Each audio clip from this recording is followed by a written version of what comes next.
So, the critique of the methodology. In this video, I'll reflect and critique the methodology in the management research report. I'll firstly outline the approach taken to the research, then I'll use Saunders et al. Research Onion to critique my approach. Finally, I'll reflect upon the approaches taken, or those I could have taken, and how this could have improved the research. So, the research methodology in the management research report. So, before discussing the topics in the management research report, it's important to firstly acknowledge and understand the approach taken. There was already a basic understanding from myself, the researcher, of research methods due to previous academic research. However, academic models and frameworks were not used to explore or support the approach in the management research report.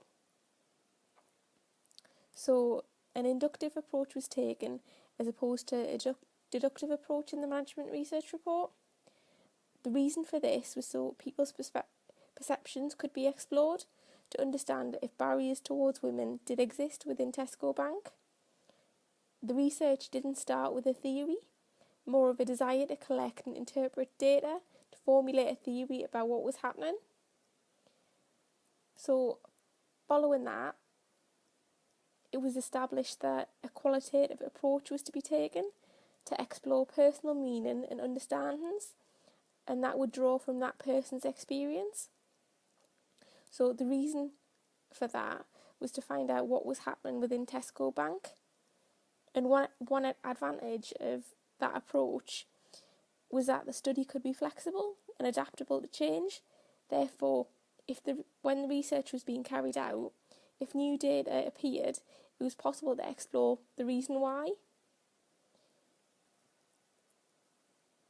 So, as mentioned, the research was based on a case study of an organisation called Tesco Bank. This linked to the research aim, as it was organisational specific. Also, grounded theory was used to identify key themes through exploring human behaviour. So, a number of methods were considered for the research. However, given the nature of the aim and objectives of study, specifically to explore and understand the perceptions of people, the most appropriate methods determined were interviews and observation. This was so I could observe behaviours in practice, and where appropriate, use the interviews to explore information in further detail. Secondary research as a method wasn't an original consideration. However, once the information was available, the interviews and observation alone would not have provided an in-depth opinion or perceptions from employees on other sites of the business. Therefore, that's why I decided to include that in the findings. So, the research onion. Saunders Research Onion is a tool which helps the researcher consider the issues underpinning the selection of data collection methods. So the essence of the research onion approach is to peel away the various layers of the onion to arrive at the core. In order to reach the core, you would take a step-by-step method, moving from the outer layers to the core. This would help determine the most appropriate methods. So the 6 layers of the onion include philosophies, approaches, strategies, choices, time horizons, and techniques and procedures. So what I'm going to do over the next couple of slides is look at the research onion and apply that to my research methods in my management research report. So the philosophies. So the research philosophy contains important assumptions about the way in which I would view the world. So these assumptions should have underpin my research strategy and the methods I chose as part of my strategy. I didn't actually consider this as part of the management research report. So when actually looking at the research onion, this was the first time I actually considered this. But after reviewing the research onion, I believe that the philosophy which was underpinned my research was interpretivism. The reason behind this is because my view of reality is that is socially constructive and is therefore subjective. So I've focused on the details of the situation, and I believe that the cultural existence and change can be understood by exploring specifically what people think, and also their ideas and meanings that are important to them. So approaches. So as previously mentioned, the approach to the research was taken into consideration, and the decision was made to take an inductive approach as opposed to a deductive approach, which in essence would test a theory.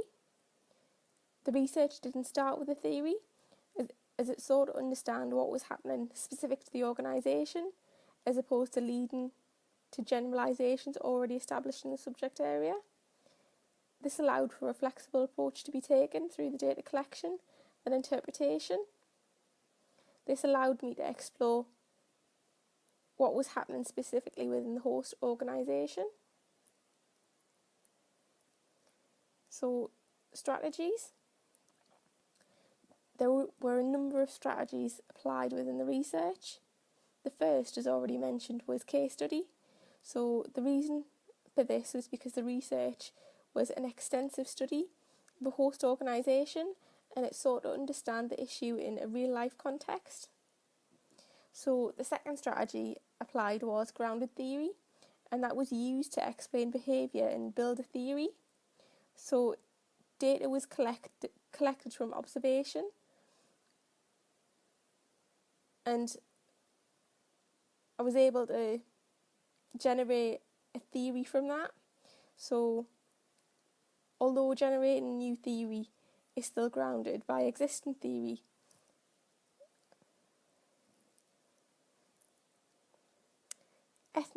ethnography is rooted in anthropology, which is the study of others from a detached point of view.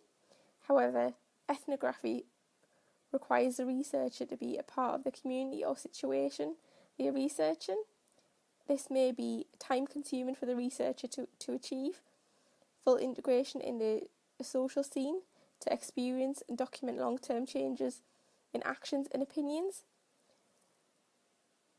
So what's quite important about that is I was actually part of the organisation and part of the Women in Business Network, who a number of those people involved in that network participated in the interviews. So the choices layer refers to the types of research, such as quantitative or qualitative methods. So the research choice in the research was monomethod, meaning I only used quantitative data in the research. The reason for this is because I was seeking to obtain personal accounts, opinions and descriptions, as opposed to statistical data on the subject. So time horizons.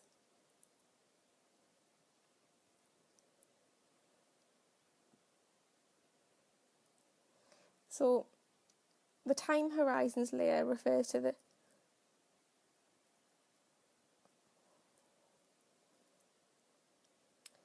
techniques and procedures. So depending on the different approaches that you chose to take, this would underpin the data collection and data analysis methods. So within the management research report, I chose 3 different methods. However, it is important to understand that although I did choose them, there were limitations of each of those. So what I'm going to do is I'm going to go through those in turn. So the first one was interviews, and the advantages of those were that it would allow respondents to describe what is important to them. It was useful for gathering personal experience, and it meant that I could explore information further. However, the limitations of that could have been researcher bias. The interviews were very time consuming with regards to typing up the data and taking time for the participants to participate in the study. They could have seemed intrusive to the respondent, and they may have decided not to take part. And also as well, another limitation of interviews is that the information collated is only representative of that individual. So the next method was observation, and some of the advantages to that were I was able to collect data where and when an event was occurring, and it didn't actually rely on people's willingness to provide information. What it actually did was it allowed me to observe behaviour in a natural setting. However, it is important to acknowledge that, again, there are limitations to that approach as well. So, again, researcher bias, possibly the Hawthorne effect. So, if people was aware that I was watching them, then they might not actually behave in the way they normally would. And also as well, another limitation of observation is that it doesn't actually explore why people behave the way that they do. And then the final method was secondary data. So an advantage of that was that it was readily available and it was also inexpensive. However, some of the limitations of that secondary data was I had no control over the data quality, and it wasn't actually originally intended for this purpose. Therefore, the initial purpose could have influenced the data. So, continuing with techniques and procedures, we'll just have a look at some of the alternative methods which I could have chosen. So, I could have chosen surveys and questionnaires, and I also could have chosen focus groups. So, there are a number of advantages and limitations of both. So, surveys and questionnaires, the advantages of those were that they are inexpensive. There is a reduced chance of evaluator bias because the person can complete that in their own environment. Most people are familiar with surveys and questionnaires, and again, as I've already mentioned, they can complete it in their own environment. Surveys and questionnaires allow to collect data from large groups of participants, and that's done quite easily. However, the limitations of surveys and questionnaires are that there is a potential of low response rates if it's not publicised appropriately. The surveys and questionnaires are open to the user interpretation, so how you could have intended one question to be asked, the user might take it in a different way. And also as well, you're unable, or it's more difficult or quite difficult to probe for further detail if a respondent answers a question in a certain way. So another method which I could have chosen is focus groups, and the advantages of focus groups would have meant that I could have collated data from a group of participants, and the group dynamics could have provided useful information, and I could have gained insight into topics. Some of the limitations of focus groups are that there is a potential for facilitator bias, and discussions can be dominated by one person within the group. Data analysis of focus groups can be time consuming, and it doesn't actually provide information at an individual level. The final limitation is that it's important to remember that the information gathered from that focus group would only be representative of that group. So, validity and ethics.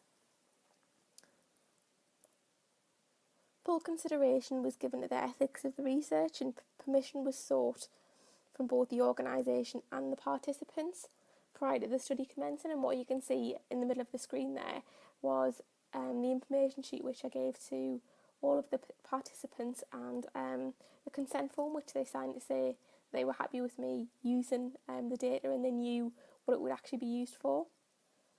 And also with regards to the validity of the data, it's important to acknowledge that the findings will portray the perceptions of those interviewed who gave comments on the group discussion, and it's not from the whole of Tesco Bank.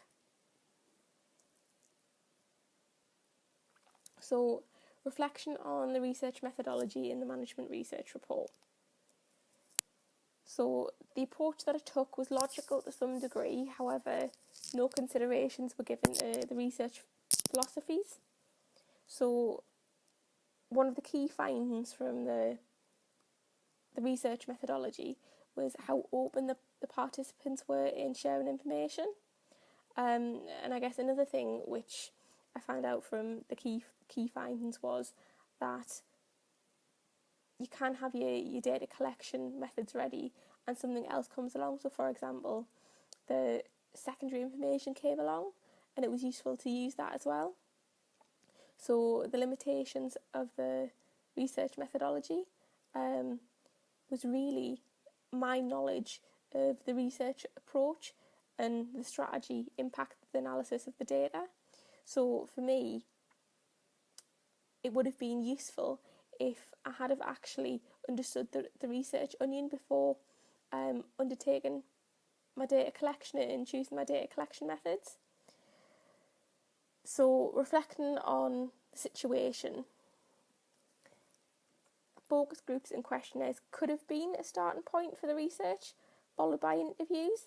However, that would have changed the choices in research, and I may have opted for a multi-method approach.